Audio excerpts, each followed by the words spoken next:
When you do something different that's a little out of your comfort zone, all of these things basically fire new neurological pathways as you do that. You're watching the Wow podcast. I'm Jennifer Robin. This conversation is for informational purposes only and is not medical advice. Full disclosure is in the description. Today on the show, we have Leigh Hodgins. She's a creative empowerment coach with over 30 years' experience as a performing musician, a composer, author, and teacher. Jenny's SGI Buddhist practice anchors her approach, emphasizing inner strength and mindfulness. And today, we're going to be talking about music, poetry, and artistic expression as tools for personal growth. Welcome, Jenny. Thank you so much. I'm so happy to be here and chat with you. So let's talk about that fantastic musical experience and what you did before and how that led to what you're doing now. So I trained in piano, voice, and composition, and I spent 30 years performing and teaching and leading groups in music and creative expression of all kinds. And I've worked with students from age 4 to 90, from groups of small children to senior citizens in retirement homes and everything in between. And through that, period of my time, I faced and overcame really severe anxiety and stage fright and self-doubt. And through my personal experiences, I saw firsthand how creative practice can alleviate your stress. It can build your resilience and deepen your confidence and help people really connect with your authentic voice. And so, over time, I've integrated my music, singing, composing, journaling, poetry, and songwriting into my own daily life, of course, as a way to navigate personal challenges, loss, major life transitions, etc. And I still use creative expression to process my emotions, to create meaningful value from my experiences, and to celebrate victories. So over the years, performing and teaching really taught me that creativity is not just a luxury or a nice to have or for people that are labeling themselves talented or creative. It's a practical and really powerful way to achieve personal growth, to relieve your stress, to sustain your energy and your holistic wellness. So, my living a creative life has kind of naturally led me to creative empowerment coaching, where I guide others to use music or poetry or writing or any creative modality to just use those different types of creativity as reflective tools to reinforce growing resilience from inside and holistic wellness in a nutshell. Beautiful. Now, I'm sure people are thinking, yeah, that sounds great, but I'm not musical. I'm not artistic. What do you say to the people that feel like they're not creative at all? Mm-hmm. I've heard that so many times in my life, and the reality is it's not true. It's, creativity is inherent in every human being. It is accessible to you. What's happened is you've blocked it. And that's what a lot of my, my products and my coaching and my books are all about, is addressing these blocks. Often it just starts with mindset, period. And then, working on reframing things. And in a nutshell, it's hogwash. Everyone has creativity in them. It's just a matter of listening and getting back in touch with your authenticity, your own inner voice, because we've kind of had it beaten out of us from other, places. So I start with myself, and in my, my coaching, it's about self-compassionate practices. And from there are so many different tools that we can use to tap into that. So no one has a block from creativity. Everyone has access to that, no matter what you think. And how do people react when they come into this and they start working with you and they're kind of saying, well, I don't know if this is going to work because I don't have a creative bone in my body. And then as they start working with it, what do you hear from them? I guess, what's their reaction? Well, like kind of the similar thing that you opened that up with. People don't believe that they're capable of being creative. They don't believe that they're talented, yada, yada. And so my approach is, first of all, to listen, to see, where you're coming from and what's blocking you. And then basically I have a 3-pillar approach, and I designed some inspirational bookmarks. I call it my inspirational bookmark trio. all of my products in my coaching program basically have expanded from that. And they're basically 3 pillars. And the first one I would start with is the reset your energy and create a flow pillar, which addresses those blocks. Okay. And it really depends on the individual. Some people might be procrastinating. Some people might have perfectionism. Some people might really have a big struggle with the inner critic. And so it depends on where they are. And then we start there. I think I have all of them. I'm like, yep. Yeah.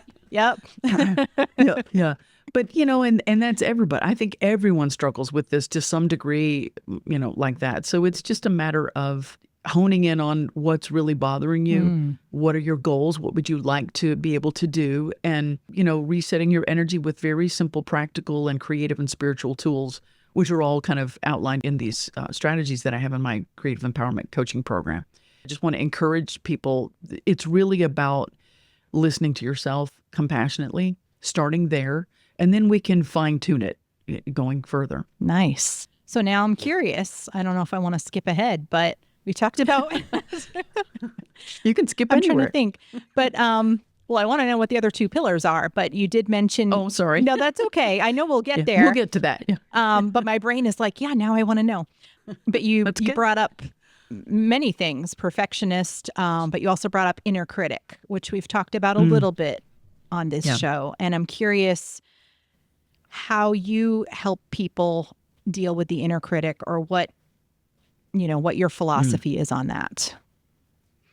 Yeah, because that is a big block, for a lot of people. Most people, even for professional creatives, someone like me who's been creative my entire life, I still deal with it. And that actually is part of my creative exploration formula pillar, which is just a formula that I've created to help people navigate that block or inner critic and then explore without judgment. And then it just walks them through how I would tap creative flow. But in that aspect of the creative exploration formula process, dealing with that, inner critic, that's the part where I encourage people just to let go of your ego, let go of your expectations, set aside the inner critic. And then we find other ways to, whether it's take off your head and set it next to you. You can have that inner critic conversation later, I like learning that, to just reframe it and put it somewhere else. Or things like, okay, let's hear what the inner critic has to say. And now let's play devil's advocate and talk back and be a rebel and counter that, Ooh, I like that. Be a rebel. Of the opposite. Yeah, be the opposite. Show it things that are completely the opposite of that. But either way, or sometimes I'll say, just put all of those thoughts, those negative thoughts in a balloon and send it off, just let it float away. Because when you want to tap into your creativity, you need to be able to learn how to navigate blocks. And that inner critic can be a huge block to people. So the real crux of the way I look at creativity is what your intent is. And I come back to that intent as part of my creative exploration formula process when I'm coaching people, that you can't get to your inner intent, your authentic voice and what you want to create, or even if you're working with it's a job you have to do for someone else, or you have to meet a deadline for someone else, you can't get quality work done if you're not in touch with your own inner voice, your own intent. So we work through different strategies to, like I mentioned, putting the negative thoughts in the balloon, or talking back to your inner critic, or setting it aside. You don't need that in this part of it. And then the intent part of it that I use in my own creative process and helping others is, okay, now you've got that inner critic and that ugly negative, voice out of the way, and he's waiting. You can talk to him later if you want to, but he's out of the way. Now, really, even if it's a job that you have to create something for someone else, you really want to tune into your intent. So, for example, I've scored many films for indie films and things. And one of the films that I did, one of the projects, was a horror film. And I don't watch horror movies. I'm a chicken. So I don't watch them either. Really, I mean, it's just completely out of my wheelhouse, basically. So I found ways around that. I minimized the visual to a tiny little square on my screen. Ooh. And stood back and just listened to the mood. And then I listened for, even if it's not my creative project, I'm showing how I can get to my intent. So what I did was, okay, what's happening in this scene? What's the mood here? What are these people feeling? Who's the main character? What's the shift in this plot? that really, and what emotion is and feeling or thought is it evoking from me? Boom, that's my intent. And then I narrowed myself in on really focusing on that intent, meaning I want people to feel that. I want people to feel that mood. And then it just moved me to the next step of creative expression, which is experimenting. Yeah. Use your judgment-free curiosity to just lead you wherever it goes, leaving the inner critic aside still in that process. So I keep coming back to, if it's not a project for someone else and you're just tapping your toes in for the first time and you don't know, how to do that, once you're navigating that inner critic, to get to your intent to me just means, what do you want to express? Mm-hmm. Just really pay attention to your feeling. If it's a story or a sound or an artwork, what colors, what images, what's the mood, what's the feeling? Use all your senses and just really envision it and just roll with that for a while so you get yourself connected to what it is that you want to express. That's what I mean by getting in touch with your intent. In order to get started, the first thing we have to do is navigate those blocks. Yeah. And another block is burnout. Another block is boundaries. And so that's another conversation, part of my coaching program stuff. But I really encourage people to play around with it. Let go of your ego, let go of your expectations. Don't worry about the outcome of it. Just freely express it. And that's hard for people when it comes with creative stuff, I've found, to not be focused on the outcome. I mean, this is a totally different thing, but years ago, I worked with a lot of little children because I ran a childcare. And the whole point of doing art with little kids is all about the process. It has nothing to do with, we're not going to draw a chicken or a sunshine or a tree. We're just gonna, I remember we painted with spaghetti one time, like cooked spaghetti. That's awesome. Just because it's about them touching it and getting the color all over them and seeing what they create. Anyway. I don't know what I was going to tie that into, but the point that the adults don't get it. Exactly. Adults, we've lost that. Yeah. And that's why, the strategies for, getting in touch with your inner critic, it's why it's so important to put the inner critic aside and start becoming aware and identify patterns in language that, like when we say things like, it's so hard. Yeah. No, it's not hard. It's just a little block, and you need to be aware, what is blocking me? And you can also, like I said, externalize that critic. You can journal about it. You can play the devil's advocate, be a rebel against whatever it's saying. You can reflect on, where did that voice or that idea come from? Because often it has nothing to do with you and something somebody else said 100 years ago. Yeah. And just put it aside, talk back to it, increase your self-compassion, especially when you've got negative thoughts around it. And increase your curiosity.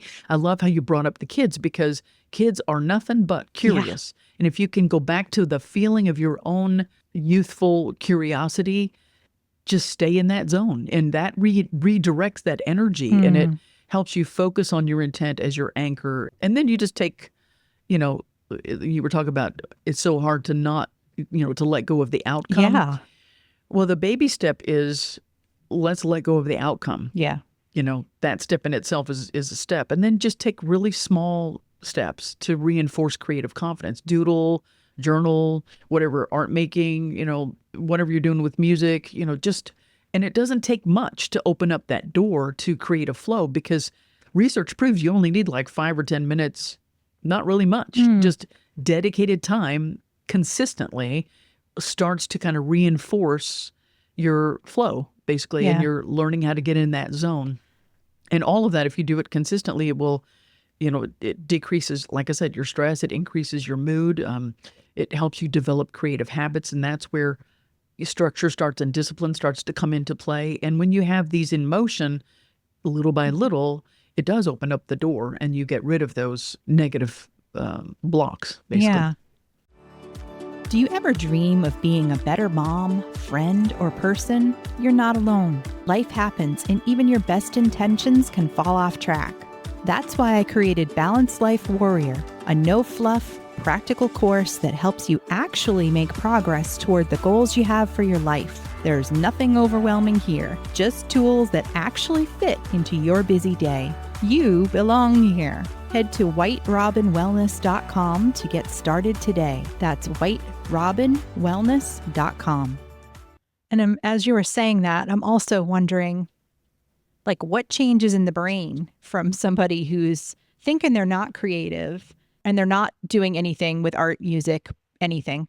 And then they start working with someone like you and they start expressing themselves a little bit and dipping their toe in. It just makes me wonder what positive changes are happening in the brain because I'm sure you're using parts of your brain that you have previously been dormant since you were a little kid. And I can only think that's got to be beneficial on multiple levels. Oh, yes. I'm not a scientist, but I've read the research and stuff. But, and also it's not just about going back to that, earlier voice, but it actually opens up new doors, new doorways to ways of expressing yourself that you hadn't anticipated you would find. Could you give us an example of that? Maybe an anonymous person who you could kind of illustrate that? And it just comes to my mind, my own experience of I was hired to write a song for someone's wedding, and I was very stressed out about it because they like country music, and I have nothing in common with country music. I'm classical and musical theater trained, and my music comes out like that for the most part in contemporary classical. So I really stressed about it, and I felt my own block, my own inner critic, like, ugh. But then I thought, you know what? I'm going to, I use something I call make it stupid.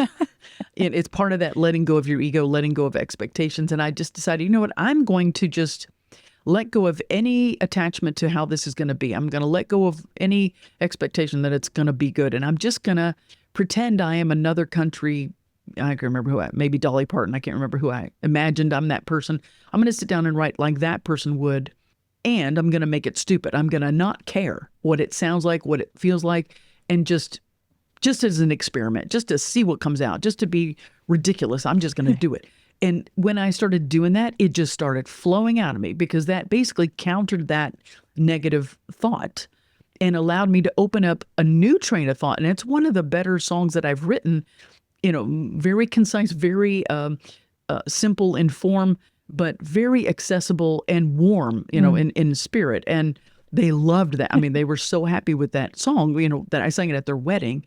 So that's an example of, you don't know where your creativity is going to take you. All you have to do is open the door and let it lead you. Yeah.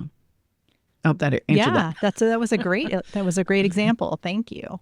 So can you tell us what the second step is on your bookmark?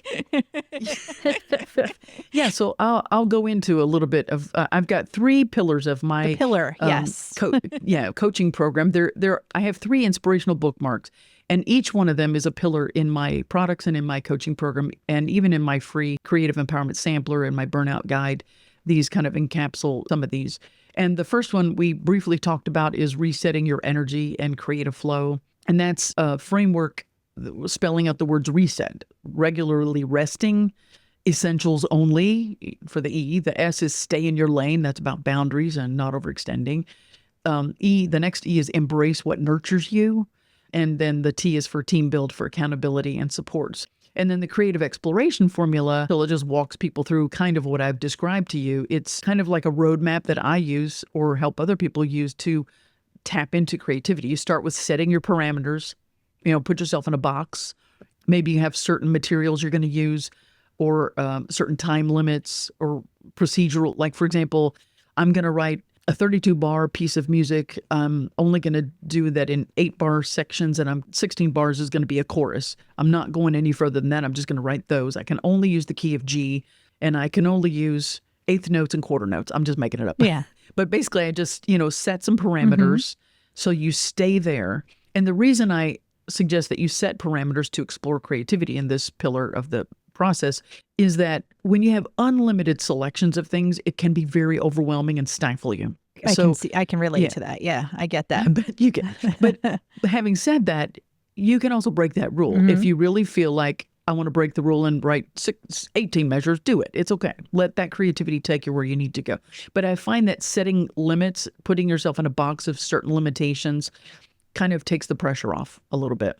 And the next step is letting go of your expectations and your ego, which we talked about, how to deal with the inner critic. And the next part is setting your intent.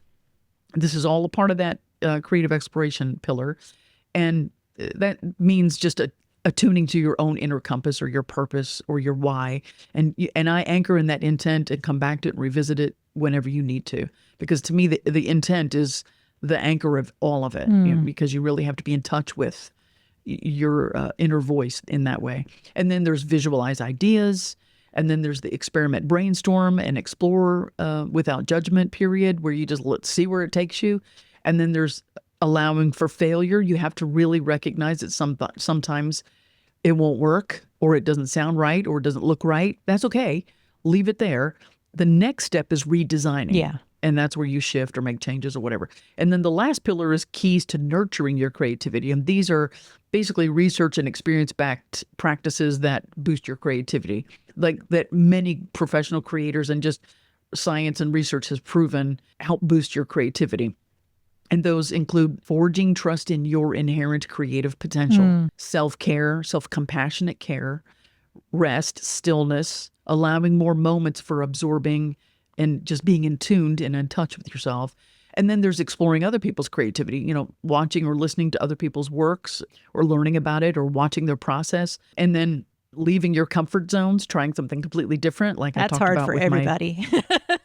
Yeah, it is, but Because it's comfortable. when you try to, yes, but when you try something and you don't have to do a giant step on it. You can take a different route home, from work, or try something different. When you do something different that's a little out of your comfort zone, all of these things basically fire new neurological pathways as you do that. And then the other parts of that, KTNC, keys to nurture creativity pillar, are to, and these are all research backed. It's like getting awed, whether that's nature or someone else's art or spirituality, whatever moves you. Expose yourself to that and immerse yourself in that. And then also I call it, it's kind of a takeoff on Maya Angelou's when you know better, you do better. Yeah. The last step of the keys to nurture creativity, I call it be better. And that's just striving to improve yourself, self-growth, or improving a skill or a discipline or whatever. All of these that's kind of like a quick rundown of what the 3 pillars are in my process, and expanded into my creative empowerment sampler. It's a free resource designed to help people reconnect with your creative energy and momentum.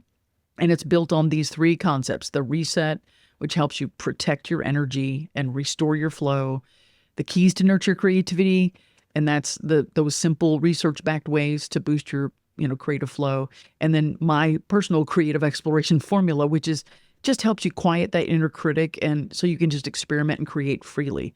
It sounds like such a complete, well thought out, well-rounded program that you've created. I'm really impressed. Thank you.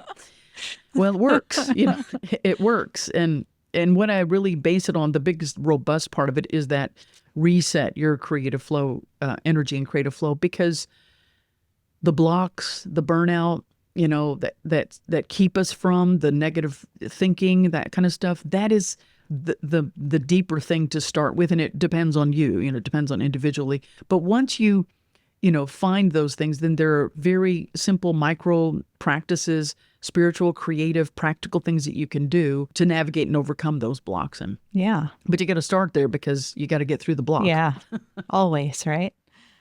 Yeah. Can you tell us a little bit about how you integrate your spiritual practices into the work that you do? I've practiced SGI Buddhism for 39 years. SGI is the lay organization of this particular Buddhist practice. SGI stands for Soka Gakkai International. It originated in Japan, and it means Value Creation Society. So my practice really provides an anchor for my energy management and heightened focus, and helps me cultivate more self-compassion and purpose-driven action. What I do is chant, twice a day, morning and evening. So it's a kind of, in the morning, setting your determinations, and in the evening, kind of reflecting and appreciating and setting the determination for the next day. And, I was raised Christian, but Christianity didn't help me alleviate the sufferings that I was experiencing in my dysfunctional, background. So I went on a spiritual quest, and I tried a lot of different philosophies and practices. And this is the only thing that I have found that really helps me. Well, first of all, it just raises my life states and my energy so that I can view things from a higher perspective and not be overwhelmed by the difficulties that are inherent, in life. So by practicing Buddhism, I basically am centering my life on hope and determined action, toward contributing positively, to my own life and to grow my life and to contribute to others. And the difference for me in my practice, it's not about seeking external help. A Buddhist prayer is more a vow or a promise to pull out my inherent potential and do my best to polish and fight against my negative aspects and use my best, greatest self to bring myself happiness and contribute to the happiness of other people. So that practice has helped me, navigate many, many losses and overcome many life transitions. And it's inspired a lot of my music and poetry and the book that I published about my poetry, A Kaleidoscope of the Heart. My practice is a philosophy, and so it really inspires the podcast that I have, which is about inspired living. So in my coaching practice, I don't strictly advocate Buddhism. I let people know that's what I do. Yeah. But I advocate mindfulness, reflection, gratitude, and intention setting and self-compassionate care woven into creative expressions and reflections. And I also really encourage alignment between my clients' personal values and the creative output. Like I said earlier, even if a creative project has to be made for an outside source like a boss or a team or whatever, or a client, I still advocate my creative exploration formula's premise of tapping into your personal intent for that project. And once we really can connect that inner intent to our creative work, flow is authentic and it's more readily available. And that's how my Buddhist practice it always rejuvenates and nourishes my creative approach. Even like on down days. Yeah. Like today, I'm a little lower on energy because I lacked sleep a few days this week. But I chanted this morning, and through that act of chanting, I recognize, you might need to pace yourself today. Be self-compassionate, and you're doing your best. You're showing up, and breathe a little bit and pause and contribute your best to the conversation with Jennifer and try to create value. And that really helps me kind of stay aligned with my purpose and my why. I hope that explained That's that. perfect. That's perfect. And I love to hear that you were curious, and I was brought up with Christian beliefs as well and love God very much. But I also was curious, other philosophies. And I think it's good to keep our minds open, explore other things, because that's the only way we're going to grow. And so I think it's fabulous that you did that. I'm glad to hear that it sounds like a beautiful practice to do that in the morning and the evening. I know a lot of people will set the intention. Well, not a lot of people. A lot of spiritual people I know will set an intention before they go to bed and wake up. And, I often will have part of a song that will play in my head, like right as I put my feet on the ground, That's nice. It's a positive, just a couple mode, lines of the mood. thing. And it's in my head, like today's going to be a good day type of thing. Yeah. But I like that. Yeah. And I want to say too that I live with my mother. I'm her caregiver and I'm her lifeline. Yes. And she's Christian, but she's chanted with me. She's gone to my SJI Buddhist discussion meetings, and we have lots of faith kind of dialogues about it. And actually, it was the church that they raised me in. My parents raised me in, that put me on this quest, because it's kind of a more open denomination, Disciples of Christ. And they had classes on the Book of Revelations. Oh yeah, that's a hard one. I studied that. Yes, it was tough, but that opened up a conversation. And then they had classes on introduction to Buddhism and things. So they're very open-minded to that kind. And my mom had a friend that was Muslim, and she would invite to the coffee table, and they would have chats about Muslim belief and Christian beliefs. And just like we do, we find the commonalities. That's exactly what I'm all about. How they're, in my brain anyway, I think we're all talking about the same thing. And I've been reading. I'm a type of person that I read like 3 books at a time. Who knows why? But at night, I'm reading something by Ram Dass again. And I love how his teachers talk about, there are different paths up the mountain, but the peak is the same. And I'm like, that's right. Yeah. It's universal. Exactly. Yep. That's how I see it. And, I'm so glad you brought that up, because it's not just about our spiritual and universal quest. That's creativity. That's the source of creativity. Everyone has that. You just have a different path to get there, but it's in all of us, basically. I love that you mentioned that. It's very universal. We all have the commonality there. Yeah.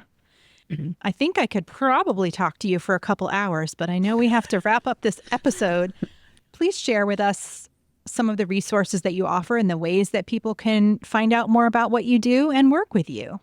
Oh, first of all, yes, thank you. I really enjoyed this conversation. We have a lot in common. If you want to explore ways to nurture your creative energy and maintain your wellness, you can grab the Creative Empowerment Sampler at yourcreativecord.com/get inspired here. It's just a gentle, actionable guide that anybody can use. And if you need immediate support for burnout or energy restoration, my Burnout Reset Guide is also free at yourcreativecord.com/burnout guide.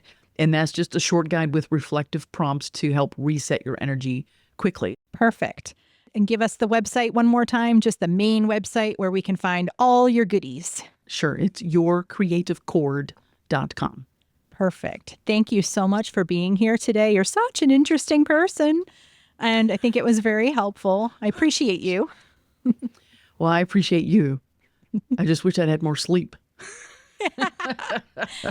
All right. Bye, friends. We'll see you next week. Thanks for watching. Let me know what your biggest takeaway was. Just drop it in the comments. And don't forget to subscribe for more.